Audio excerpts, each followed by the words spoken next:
My dear অ্যাসপিরান্টস, আজকের এই ভিডিওতে আমার আলোচ্য বিষয় প্রাইমারি নোটিফিকেশান তো আউট হয়েছে।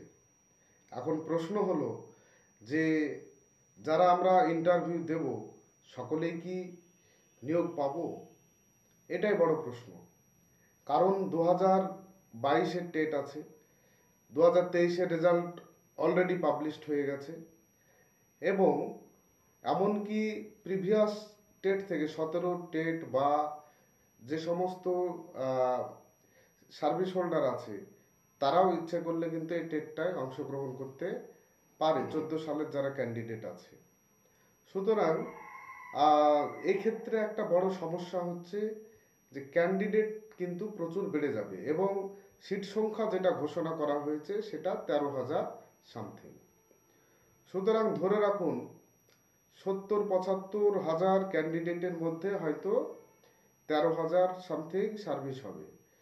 এর আগের বার ইন্টারভিউর ক্ষেত্রে যতটা ইজি হয়ে গেছিল যে যারা ইন্টারভিউ দিয়েছে ম্যাক্সিমামই সার্ভিস পেয়ে গেছে, এবারে মনে হয় না তেমনটি হবে। তো সেই জন্যে আমি আগে থেকেই বলে আসছি যে প্রিপারেশান নেওয়ার কথা। এবং প্রিপারেশানটা নেওয়ার কোন প্রিপারেশানটা নেওয়া হবে? এখানে প্রিপারেশান অ্যাকচুয়ালি যেটা দরকার সেটা হলো ইন্টারভিউ এবং ক্লাস ডেমো 5 এবং 5, যেটা টিচিং অ্যাপটিটিউড হিসাবে আছে। তো যাই হোক, আমি এর আগেও বলেছি যে তোমাদের টেটে প্রাপ্ত নাম্বার আর বাড়ছে না, তোমার একাডেমিক আর বাড়ার সম্ভাবনা নেই।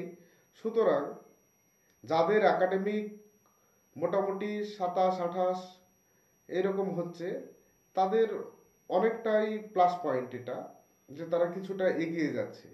কিন্তু যাদের একাডেমিক দেখা যাচ্ছে 22, 23, 24 আছে তাদেরকে কিন্তু এক্সট্রা এফর্ট কিন্তু দিতেই হবে। সুতরাং এই যে ভাইভা আছে, ধরো একটা ক্যান্ডিডেট 22 পেয়েছে আর একটা ক্যান্ডিডেট পেয়েছে 25, সেক্ষেত্রে বা একটা ক্যান্ডিডেট পেয়েছে 28, সেক্ষেত্রে কিন্তু ভাইভাটা খুব গুরুত্বপূর্ণ। ইন্টারভিউয়ের ক্ষেত্রে এবং ক্লাস ডেমোর ক্ষেত্রে যদি তুমি 10-এর মধ্যে 8, 8.5, 9 এইরকম নাম্বার না পাও, সেক্ষেত্রে যাদের পোর একাডেমিক আছে, যে স্কোর যেটা দাঁড়াচ্ছে সেটা কিন্তু অনেকটা চাপের বিষয় হয়ে দাঁড়াবে বলে আমি মনে করি। কিন্তু আমি একটা কথাই বলি বারবার যে নেভার বি পেসিমিস্টিক। হতাশা হওয়ার কোনো জায়গায় নেই এবং খেলা শেষ না দেখা পর্যন্ত খেলার ময়দান ছেড়ে চলে আসাটাও আমার মনে হয় বাঞ্ছনীয় নয়। সুতরাং এই ইন্টারভিউ জন্যে তোমরা খুব ভালোভাবে প্রিপারেশান নাও এবং এই প্রিপারেশানটা খুব সুন্দরভাবে নিতে হবে। কারণ এখানে যদি তোমার মার্কস কমে যায় তাহলে কিন্তু সম্ভাবনা অনেকটাই কম। যাদের একাডেমিক ভালো আছে তারাও আমার মনে হয় না খুব দুর্বলভাবে বা খুব ক্যাজুয়ালি ইন্টারভিউটাকে নেওয়া উচিত। কারণ তোমার হয়তো একাডেমিক 26 বা 27 আসছে আর একটি ছেলের হয়তো একাডেমিক আছে 25। তো সেক্ষেত্রে সে যদি 8 বা 9 পায় তার স্কোর কিন্তু 34 হয়ে যাবে। হোয়ারাজ তোমার স্কোর হয়তো 28 আছে, সেই সেখানে কিন্তু তোমাকে হয়তো দেওয়া গেল যে 5 দেওয়া হয়েছে, তাহলে 28 আর 5 তোমার 33, অথচ 25 পেয়ে 34 পেয়ে যেতে পারে। সুতরাং যে এইখানে আমার এইটাই বলা যে তোমার বাড়ানোর জায়গা কিন্তু এখন একটাই জায়গা আছে, সেটা হলো ইন্টারভিউ এবং ক্লাস ডেমো। তো আমার মনে হয় খুব অল্প সময় পাবে, এই সময়টাই কঠোর পরিশ্রম করো এবং ট্যাক্টফুলি কিভাবে খুব কম সময়ে বা অল্প সময়ে স্মার্টলি ইন্টারভিউ ব্যাপারটাকে খুব সুন্দরভাবে ফেস করা যায় তার প্রচেষ্টা করতে থাকো।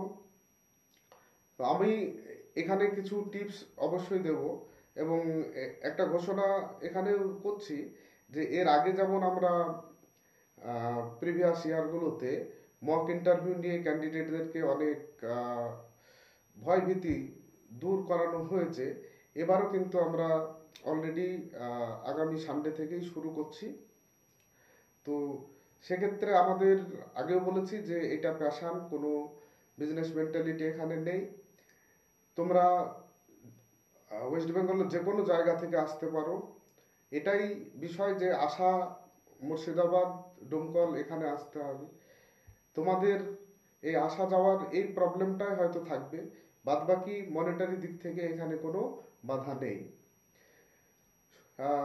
এইটুকু আবারও বলছি, তোমরা এসো। এক্সপার্ট আমরা নিয়ে আসার চেষ্টা করি, ভালো এক্সপার্ট যেন থাকে সে ব্যবস্থা আমরা অলরেডি রাখবো। আহ, পাশাপাশি বলবো যে প্রাথমিক বিদ্যালয়ের যে সমস্ত পাঠ্যপুস্তকগুলো আছে এগুলো ভালোভাবে দেখো, নিজের ডিস্ট্রিক্টটাকে ভালোভাবে জানো, এডুকেশন ডিপার্টমেন্ট সম্পর্কে ভালোভাবে জানো, এবং ডেমো ক্লাস খুব সুন্দরভাবে দেওয়ার চেষ্টা করো পদ্ধতিগতভাবে। এবং সাইকোলজি, চাইল্ড সাইকোলজি এবং এডুকেশনের যে মডার্ন ট্রেন্ড আছে এই বিষয়টার উপর একটু আলোকপাত করো। এই মোটামুটি ওভারঅল ইন্টারভিউয়ের সিলেবাস। পাশাপাশি সব থেকে বড় যেটা, নিজেকে চাপমুক্ত রাখা, জানি খুব কঠিন, তবুও রাখতে হবে, ড্রেস কোড মেনটেন করতে হবে। ওভারঅল পুরো বিষয়টাই কিন্তু প্রিভিয়াসলি আমাদের এই চ্যানেলে আমরা আপলোড করেছি, আবারও নতুনভাবে আপলোড কিছু করা হবে, সবটা হয়তো করা হবে না আপলোড, কিছু কিছু আমি তোমাদের সুবিধার্থে এখানে আপলোড করব যদি তোমাদের কাজে লাগে। তো এই আহ, টুকুই আজকে বলে রাখছি। এবং ইন্টারভিউ আমি কথা মতো তোমাদের অল্প কিছু হলেও মাঝে মাঝে এটা আপলোড করতে থাকবো। এবং সময় পেলে, সময় সুযোগ পেলে কিছু যদি টিপস থাকে ইন্টারভিউ কিভাবে খুব সুন্দরভাবে ফেস করা যায় সে বিষয়েও আলোচনা রাখবো। সকলে ভালো থাকো, তোমাদের প্রতি শুভেচ্ছা থাকলো।